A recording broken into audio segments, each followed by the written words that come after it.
ओम शांति 11-10-2023 आजिर साकार महावाक्य मीठे बच्चे एही पाठ पढ़ा बहुत सस्ता एवं सहज। एठारे उच्च पदर आधार गरीब बा धनी हेबा उपरे निर्भर करे नाही, पाठ पढ़ा उपरे निर्भर करे। सेथिपाई पाठ पढ़ा उपरे पूरा ध्यान दियो। प्रश्न, ज्ञानी आत्मार प्रथम लक्षण कौन? उत्तर, सेमाने समस्तंक सहित अति मीठा व्यवहार करिवे। काहा सहित मित्रता, काहा सहित शत्रुता रखिबा ज्ञानी आत्मार लक्षण नुहे। बाबांकर श्रीमत हेला पिलामाने अति मीठा हुआ, अभ्यास कर। मो आत्मा एही शरीर को चलाउछि, एबे मोते घर को जीवाकू हेबो। गीत तू प्यार का सागर है। ओम शांति। पिला माने कहार महिमा सुनिल? निराकार बेहद्र पितांकर महिमा। सिए ज्ञानर सागर, उच्चरु उच्च अटंती। तांको ही उच्चरु उच्च पिता कहा जाए। परम शिक्षक अर्थात ज्ञानर सागर मध्य कहा जाए। एबे तुमे माने जानुछ जे एही महिमा आमर पितांकर, जहांक द्वारा आम मानंकर मध्य सेही अवस्था हेबाकू जाउछि। सिए हेउछंती उच्चरु उच्च पिता, कौनसी साधु सन्यासी तो नुहंती। सिए तो बेहद्र पिता, निराकार परम पिता परमात्मा। पिला मानंक बुद्धि रे अछि जे ये आमर बेहद्र माता पिता, पति आदि सबु किछि अटंती, किंतु तुमर सेही भଳି स्थायी निशा रहु नाही। पिला माने बारंबार भूली जाउछंती। ये तो उच्चरु उच्च एवं अति मीठारु मीठा पिता अटंती, जहांको समस्ते अधा कल्प हेला मने पकाई आसीछंती। लक्ष्मी नारायण को सेतिकी मने पकाई नाहंती। भक्त मानंकर भगवान एकमात्र निराकार ही अटंती, जहांको समस्ते मने पकाउछंती। जदिओ केही लक्ष्मी नारायण को, केही गणेश इत्यादि को मानुथिबे, किंतु तांको मुखरु हे भगवान शब्द ही बाहरिबो। हे परमात्मा अक्षर निश्चित समस्तंक मुहरु बाहरिबो। आत्मा तांको मने पकाई थाए। शरीरधारी भक्त माने शरीरधारी मानंको ही मने पकाउछंती। तथापि मध्य आत्मा एते पिताव्रता जे निजर पिता को निश्चित रूपरे मने पकाई थाए। दुख आसिले मुखरु तुरंत हे भगवान हे परमात्मा शब्द बाहरी आसे। एही कथा मध्य निश्चित बुझुछंती जे सेही परमात्मा निराकार अटंती, किंतु तांकर महत्व को जानी नाहंती। एबे तुमे माने तांकर महत्व को जानिछ। सिए तो एबे आम सन्मुख को आसीछंती। सिए हेउछंती स्वर्गर रचयिता। आमको सन्मुख को आसी पाठ पढ़ौछंती। एहा तांकर एकमात्र पाठ पढ़ा। से सबु शारीरिक पाठ पढ़ा तो भिन्न भिन्न प्रकारर अछि। जदि कहार मन पाठ पढ़ारे लागू नाही, तेबे पाठ पढ़ा को छाड़ी मध्य देइथांती। एठारे एही पाठ पढ़िबारे पैसा पत्रर कौनसी कथा नाही। दुनियार सरकार मध्य गरीब मानंकु मागणारे पाठ पढ़ाई थाए। एहा किंतु बहुत सहज एवं सस्ता पाठ पढ़ा। मनुष्य निजर इन्स्योरेंस अर्थात बीमा मध्य करिथांती। एठारे मध्य तुमे माने निजको इन्स्योर करूछ। कहूछ बाबा आपण आमको स्वर्ग दुनिया रे 21 जन्म पाई यार प्रतिदान देवे। भक्ति मार्ग रे एपरि कुहंती नाही जे हे परम पिता परमात्मा आमको 21 जन्म पाई संपत्ति दियो। एही कथा तुमे माने वर्तमान ही जानुछ जे आमे एठारे प्रत्यक्ष रूपरे ନିଜକୁ ଇନସ୍યોର କରୁଛୁ। ମନୁଷ୍ୟ ତ ଏହି କଥା ସବୁବେଳେ କହି ଆସୁଛନ୍ତି ଯେ ହେ ଈଶ୍ୱର, ଈଶ୍ୱର ହିଁ ଫଳ ଦେଇଥାନ୍ତି। ବାସ୍ତବରେ ସମସ୍ତଙ୍କୁ ଈଶ୍ୱର ହିଁ ଦେଉଛନ୍ତି। ହୁଏତ କେହି ବି ସାଧୁ ସନ୍ନ୍ୟାସୀ ବା ରିଦ୍ଧି ସିଦ୍ଧିବାଲା ଥାଆନ୍ତୁ, କିନ୍ତୁ ସମସ୍ତଙ୍କୁ ଦେଲାବାଲା ଈଶ୍ୱର ହିଁ ଅଟନ୍ତି। ଆତ୍ମା ମଧ୍ୟ କହିଥାଏ ଦାତା ଏକମାତ୍ର ଈଶ୍ୱର ଅଟନ୍ତି। ଦାନ ପୁଣ୍ୟ ମଧ୍ୟ କରୁଛନ୍ତି, କିନ୍ତୁ ସମସ୍ତଙ୍କୁ ଈଶ୍ୱର ହିଁ ଫଳ ଦେଇଥାନ୍ତି। ତେବେ ଏହି ପାଠପଢ଼ାରେ କୌଣସି ଖର୍ଚ୍ଚ କରିବାକୁ ପଡ଼େ ନାହିଁ। ବାବା ବୁଝାଉଛନ୍ତି ଯେ ଗରିବମାନଙ୍କର ମଧ୍ୟ ସେହି ହିସାବରେ ଜମା ହୋଇଥାଏ। ଧନୀ ବ୍ୟକ୍ତି ଯଦି 1,00,000 ଟଙ୍କା ଜମା କରିବ, ତେବେ ତାଙ୍କୁ 1,00,000 ଟଙ୍କାର ପ୍ରାରବ୍ଧ ମିଳିବ। କିନ୍ତୁ ଗରିବ ଯଦି 1 ଟଙ୍କା ଜମା କରିବ ଏବଂ ଧନୀ 5,000 ଜମା କରିବ, ତେବେ ମଧ୍ୟ ଉଭୟଙ୍କୁ ସମାନ ପ୍ରାରବ୍ଧ ମିଳିବ। ଗରିବମାନଙ୍କ ପାଇଁ ଏହି ପାଠପଢ଼ା ସହଜ, କାରଣ ଏଠାରେ କୌଣସି ଫିସ୍ ଦେବା ପାଇଁ ପଡ଼େ ନାହିଁ। ଏଠାରେ ଗରିବ ହୁଅନ୍ତୁ କି ଧନୀ, ଉଭୟ ବାବାଙ୍କଠାରୁ ସମ୍ପତ୍ତି ପାଇବାର ହକଦାର ଅଟନ୍ତି। କାରଣ ସବୁକିଛି ପାଠପଢ଼ା ଉପରେ ହିଁ ନିର୍ଭର କରୁଛି। ଗରିବ ଯଦି ଭଲ ପଢ଼ିବେ, ତେବେ ତାଙ୍କର ପଦ ଧନୀଠାରୁ ମଧ୍ୟ ଉଚ୍ଚ ହୋଇଯିବ। ତେଣୁ ପାଠପଢ଼ା ହିଁ ଆମର ପନ୍ଥା। ତେଣୁ ପାଠପଢ଼ା ହିଁ ଆୟର ପନ୍ଥା। ତା ସହିତ ବହୁତ ଶସ୍ତା ଏବଂ ସହଜ ମଧ୍ୟ। କେବଳ ଏହି ମନୁଷ୍ୟ ସୃଷ୍ଟିରୂପୀ ବୃକ୍ଷର ଆଦି ମଧ୍ୟ ଅନ୍ତକୁ ଜାଣିବାକୁ ହେବ, ଯାହାକୁ କେହି ବି ମନୁଷ୍ୟ ମାତ୍ର ଜାଣିନାହାନ୍ତି। କେହି ବି ତ୍ରିକାଳଦର୍ଶୀ ହୋଇପାରିବେ ନାହିଁ। ତେଣୁ ସମସ୍ତେ ବେଅନ୍ତ ବୋଲି କହିଦେଉଛନ୍ତି। ଭାବୁଛନ୍ତି ମନୁଷ୍ୟ ସୃଷ୍ଟିର ବୀଜ ପରମାତ୍ମା ଅଟନ୍ତି। ଏହା ହେଉଛି ଓଲଟ ବୃକ୍ଷ। ପୁଣି ବି କହୁଛନ୍ତି ଆମେ ଯଥାର୍ଥ ଭାବରେ ଜାଣୁନାହୁଁ। କିନ୍ତୁ ନିଶ୍ଚିତ ଯଥାର୍ଥ ଭାବରେ ତ ବାବା ହିଁ ଶୁଣାଇ ପାରିବେ, ଯିଏକି ଜ୍ଞାନର ଭଣ୍ଡାର ଅଟନ୍ତି। ସବୁକିଛି ତୁମମାନଙ୍କର ପାଠପଢ଼ା ଉପରେ ହିଁ ନିର୍ଭର କରୁଛି। ଏହି କଥା ତୁମେମାନେ ପୁରୁଷାର୍ଥର କ୍ରମ ଅନୁସାରେ ହିଁ ଜାଣିଛ। ତୁମେମାନେ ମଧ୍ୟ ମାଷ୍ଟର ଜ୍ଞାନର ସାଗର। ସମସ୍ତେ ଏକାଭଳି ତ ନୁହନ୍ତି। କେହି ବଡ଼ ନଦୀ, କେହି ଛୋଟ ନଦୀ ମଧ୍ୟ ଅଛନ୍ତି। ସମସ୍ତେ ନିଜ ନିଜର ପୁରୁଷାର୍ଥ ଅନୁସାରେ ପଢ଼ୁଛନ୍ତି। ତୁମେ ପିଲାମାନେ ଜାଣିଛ, ଇଏ ବେହଦର ଅର୍ଥାତ୍ ସାରା ବିଶ୍ୱର ପିତା ଅଟନ୍ତି। ତେଣୁ ତାଙ୍କର ସନ୍ତାନ ହୋଇ ତାଙ୍କ ଶ୍ରୀମତରେ ହିଁ ଚାଲିବାକୁ ହେବ। କାହା ପାଇଁ ଏକଥା ମଧ୍ୟ କୁହାଯାଇଛି ଯେ ଇଏ ବିଚାରା ପରବଶ ଅଟନ୍ତି, କାରଣ ମାୟାର ବଶୀଭୂତ ହୋଇ ନିଜର ଓଲଟା ମତ ଶୁଣାଉଛନ୍ତି। ଶ୍ରୀମତ ଭଗବାନୁବାଜ ଅଛି ନା, ଯାହାର ଆଧାରରେ ତୁମକୁ ଶ୍ରେଷ୍ଠରୁ ଶ୍ରେଷ୍ଠ ଦେବୀ ଦେବତା ପଦ ପ୍ରାପ୍ତ କରିବାକୁ ହେବ। ଯେତେବେଳେ ଏହି ନିଶ୍ଚୟ ହୋଇଯିବ, ସେତେବେଳେ ଯାଇ ଶିବ ବାବାଙ୍କ ସହିତ ମିଶିବ। ନଚେତ୍ ବାବା ବୁଝିଯାଆନ୍ତି ଏହାଙ୍କର ଯଥାର୍ଥ ନିଶ୍ଚୟ ହୋଇନାହିଁ। ଆତ୍ମାମାନଙ୍କର ପିତା ଜଣେ, ଏହି କଥା ତ ବୁଝୁଛନ୍ତି, କିନ୍ତୁ ସିଏ ୟାଙ୍କ ଶରୀରକୁ ଆସି ସମ୍ପତ୍ତି ଦେଉଛନ୍ତି। ଏହି ନିଶ୍ଚୟ ହେବା ବହୁତ ମୁସ୍କିଲ। ଯେତେବେଳେ ଏହି କଥା ନିଶ୍ଚୟର ସହିତ ଲେଖିକରି ଦେବେ, ସେତେବେଳେ ବାବାଙ୍କ ନିକଟକୁ ସେହି ଲେଖାକୁ ସାଥିରେ ନେଇଯିବା ଦରକାର। ବୁଝିଯିବେ ଯେ ଏହା ତ ବାସ୍ତବରେ ଠିକ୍ କଥା। ଆଜି ପର୍ଯ୍ୟନ୍ତ ଯାହା ସବୁ ବୁଝି ଆସିଥିଲି, ତାହା ସବୁ ଭୁଲ। ଈଶ୍ୱର ସର୍ବବ୍ୟାପୀ ନୁହନ୍ତି, ସେ ତ ବେହଦର ପିତା ଅଟନ୍ତି। ନିଶ୍ଚିତ ଭାବରେ ଭାରତକୁ କଳ୍ପର ସଙ୍ଗମ ଯୁଗରେ ବେହଦର ପିତାଙ୍କ ଦ୍ୱାରା ସମ୍ପତ୍ତି ମିଳୁଛି। ସଙ୍ଗମ ଯୁଗରେ ଅର୍ଥାତ୍ ଏହି ସମୟରେ ହିଁ ମିଳିଥିଲା, ଏବେ ମିଳୁଛି। ଏହି କଥା ଲେଖିବାକୁ ହେବ।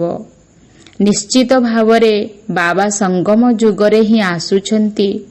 ଏଠାକୁ ଆସି ବିକେଙ୍କ ଦ୍ୱାରା ସ୍ୱର୍ଗର ରଚନା କରୁଛନ୍ତି। ଯେତେବେଳେ ନିଜେ ଏହିଭଳି ଲେଖିକରି ଦେବେ, ସେତେବେଳେ ଯାଇ ଏହା ଉପରେ ବୁଝାଇ ପାରିବେ ତୁମେ କାହା ପାଖକୁ ଆସିଛ, କ'ଣ ନେବା ପାଇଁ ଆସିଛ। ତେବେ ଈଶ୍ୱର ତ ନିରାକାର ସ୍ୱରୂପ ଅଟନ୍ତି। ତାଙ୍କର ରୂପକୁ ନ ଜାଣିବା କାରଣରୁ ବ୍ରହ୍ମତତ୍ତ୍ୱ ବୋଲି କହିଦେଇଛନ୍ତି। ପିଲାମାନଙ୍କୁ ବୁଝାଇ ଦିଆଯାଇଛି ସେ ହେଉଛନ୍ତି ବିନ୍ଦୁ ସ୍ୱରୂପ। ଏକଥା ଆଉ କାହା ବୁଦ୍ଧିକୁ ଆସିବ ନାହିଁ ଯେ ପରମାତ୍ମା ବିନ୍ଦୁ ସ୍ୱରୂପ ଅଟନ୍ତି।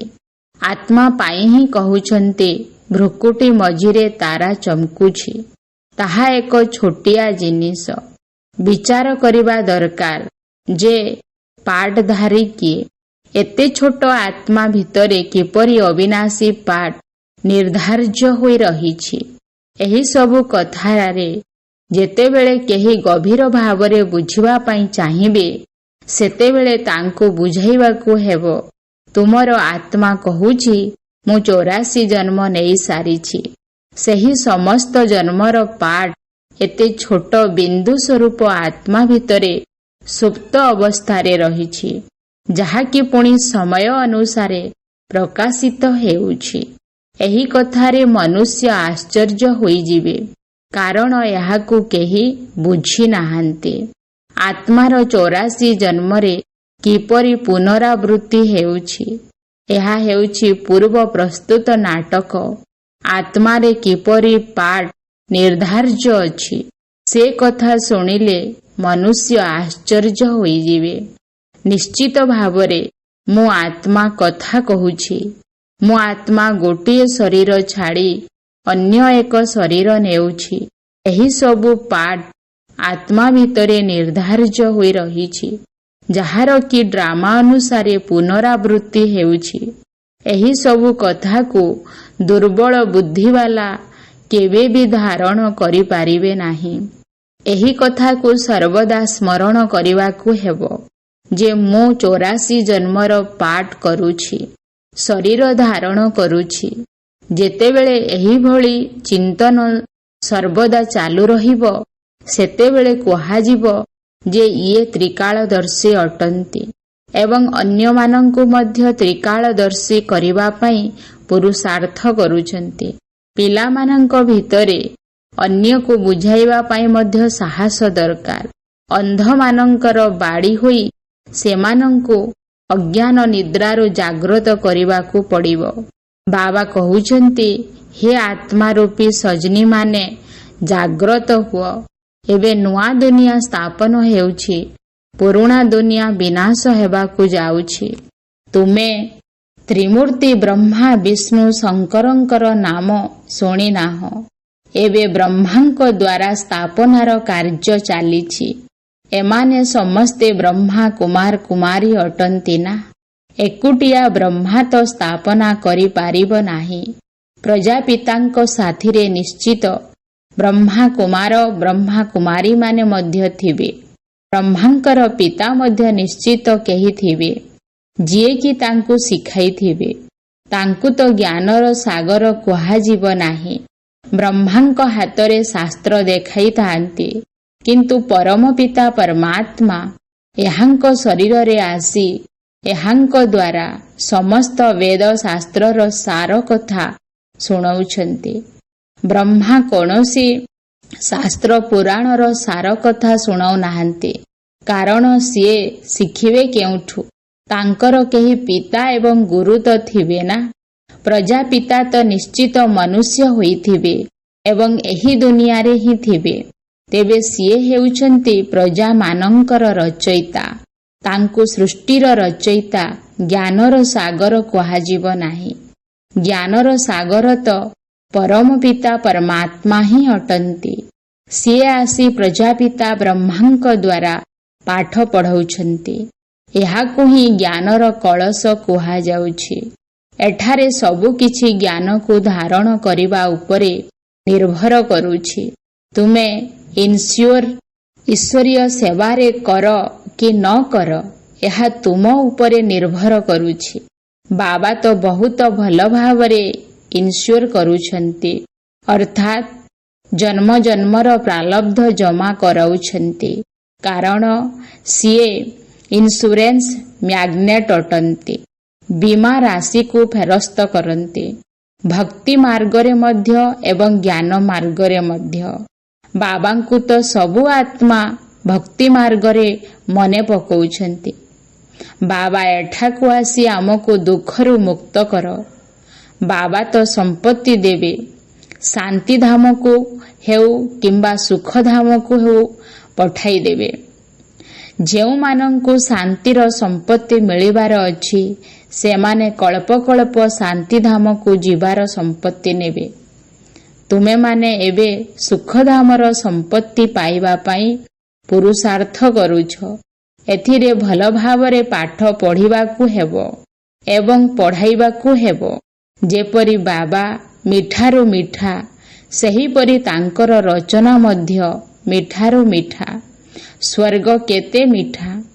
ସ୍ୱର୍ଗର ନାମକୁ ତ ସମସ୍ତେ ମୁଖରେ ଭଜୁଛନ୍ତି ନା। କେହି ଯଦି ମରିଯାଉଛି ତେବେ କହୁଛନ୍ତି ସ୍ୱର୍ଗବାସୀ ହୋଇଗଲା। ତେବେ ନିଶ୍ଚିତ ନର୍କରେ ଥିଲା, ଏବେ ସ୍ୱର୍ଗକୁ ଗଲା। ପ୍ରକୃତରେ କେହି ଯାଉନାହାନ୍ତି, କେବଳ ମୁଖରେ କହୁଛନ୍ତି। ତୁମେ ଲେଖିବା ଦରକାର, ସିଏ ନିଶ୍ଚିତ ନର୍କରେ ଥିଲା। ଏହା ତ ନର୍କ ଦୁନିଆ। ପୁଣି ଏଠାକୁ ଡକାଇ ପିଣ୍ଡ ଶ୍ରାଦ୍ଧ ଆଦି ଖୁଆଇବା ପାଇଁ କାହିଁକି ଚେଷ୍ଟା କରୁଛନ୍ତି? ଆତ୍ମାକୁ ଡାକୁଛନ୍ତି ନା। ପିତ୍ରକୁ ଡାକିବା ଅର୍ଥାତ୍ ଆତ୍ମାକୁ ଡାକିବା। ତୁମେମାନେ ଏବେ ସମସ୍ତ ପିତ୍ର ଅର୍ଥାତ୍ ଆତ୍ମାମାନଙ୍କର ପିତାକୁ ଡାକୁଛ। ସର୍ବ ଆତ୍ମାମାନଙ୍କର ପିତା ଆସି ତୁମକୁ ପାଠ ପଢ଼ାଉଛନ୍ତି। ତୁମେମାନେ ଶିବଶକ୍ତି ଗୁପ୍ତ ସେନା। ଶିବ ତ ନିରାକାର ଅଟନ୍ତି ନା। ତୁମେ ଶକ୍ତିମାନେ ହେଉଛ ତାଙ୍କର ସନ୍ତାନ। ଶକ୍ତି ମଧ୍ୟ ଆତ୍ମାକୁ ମିଳିଥାଏ। ମନୁଷ୍ୟମାନେ ଶାରୀରିକ ଶକ୍ତି ଦେଖାଉଛନ୍ତି, ତୁମେମାନେ ଆତ୍ମିକ ଶକ୍ତି ଦେଖାଉଛ। ତୁମର ହେଲା ଯୋଗ ବଳ। ଯୋଗ କରିବା ଦ୍ୱାରା ତୁମର ଆତ୍ମା ପବିତ୍ର ହେଉଛି। ଆତ୍ମାରେ ଶକ୍ତି ଭରି ଯାଉଛି। ତୁମମାନଙ୍କ ଭିତରୁ ମମ୍ମାଙ୍କର ଜ୍ଞାନର ଖଡ୍ଡା ସବୁଠାରୁ ତୀକ୍ଷ୍ଣ। ଏହା କୌଣସି ସ୍ଥୂଳ କଟୁରୀ ବା ଖଣ୍ଡା ଇତ୍ୟାଦିର କଥା ନୁହେଁ। ଆତ୍ମା ଜାଣିଛି ଯେ ମୋ ଭିତରେ ଜ୍ଞାନର ଶଙ୍ଖଧ୍ୱନି କରିବାର ବହୁତ ଶକ୍ତି ରହିଛି। ମୁଁ ଶଙ୍ଖଧ୍ୱନି କରିପାରିବି। କେହି କେହି କହୁଛନ୍ତି ମୁଁ ଶଙ୍ଖଧ୍ୱନି କରିପାରିବି ନାହିଁ। ବାବା କହୁଛନ୍ତି ଜ୍ଞାନର ଶଙ୍ଖଧ୍ୱନି କରିଥିବା ସନ୍ତାନ ମୋର ଅତି ପ୍ରିୟ।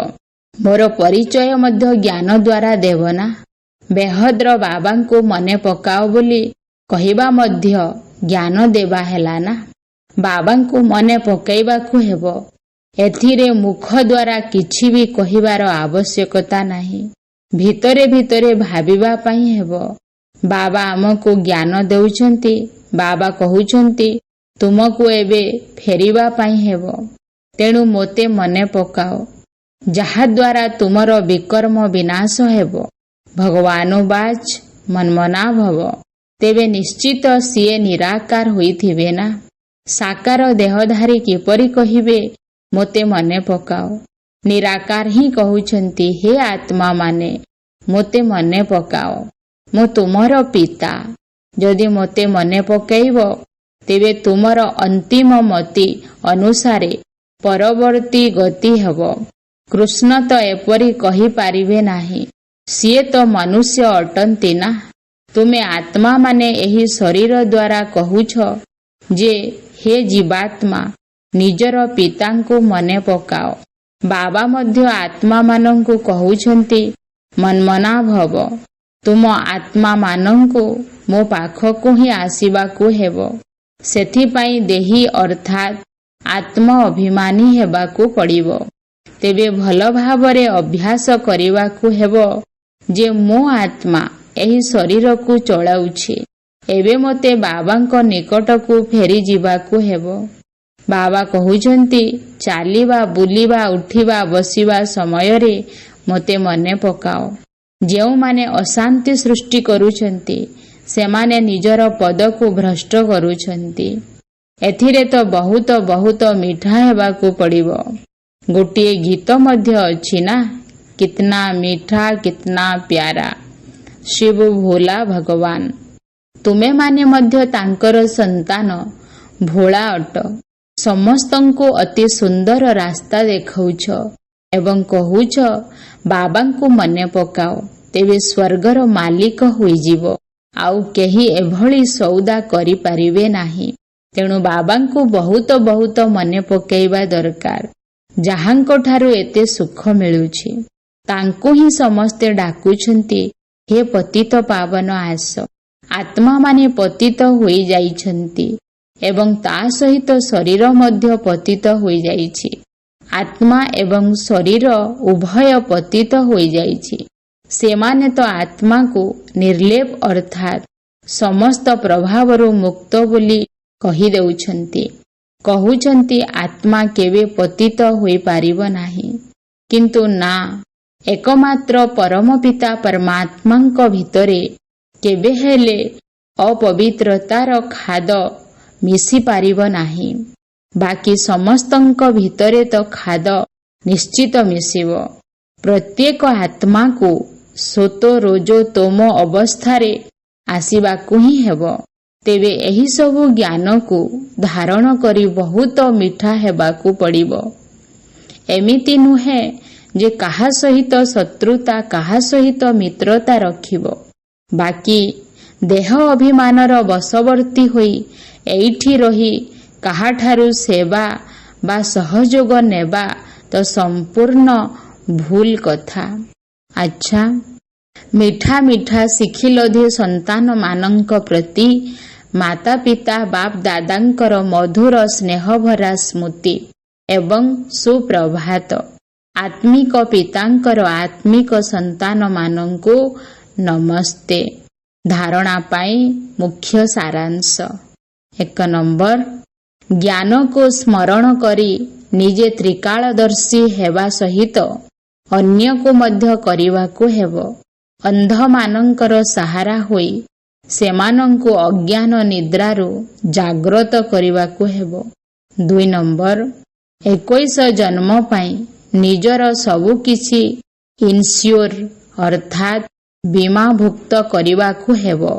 ता सहित ज्ञानर शंखध्वनि करिवाकु हेबो। वरदान, निजर दायित्व गुड़िकर समस्त बोझ बाबांकु देई सर्वदा निश्चिंत रहुथिबा सफलता संपन्न सेवाधारी हुओ। जेउ पिला माने जेतिकी निजे हालुका होई रही थांती सही अनुसार सेवा एवं निजे ऊपर को उठी उठी जाई थांती अर्थात उन्नति प्राप्त करी चली थांती। सेथिपाई समस्त दायित्वर बोझ को बाबांकु देई निजे निश्चिंत स्थिति रे रुह। कौनसी प्रकारर मो पणियार बोझ न रहु। केवल जोगर निशारे रुह। सर्वदा बाबांको सहित जुगल रूपरे रुह। तेबे जेउठारे बाबा अछंती सेठारे सेवा तो आपे आपे होई करी ही रहिछि। जदि भाबिब निर्देशकर्ता बाबा ही कराउछंती तेबे हालुका मध्य रहिब एवं सफलता संपन्न मध्य होइजिब। स्लोगान, बेहद ड्रामार प्रत्येक दृश्य को निश्चित अर्थात पूर्व निर्धारित बोली जानी सर्वदा निश्चिंत रुह। ओम शांति।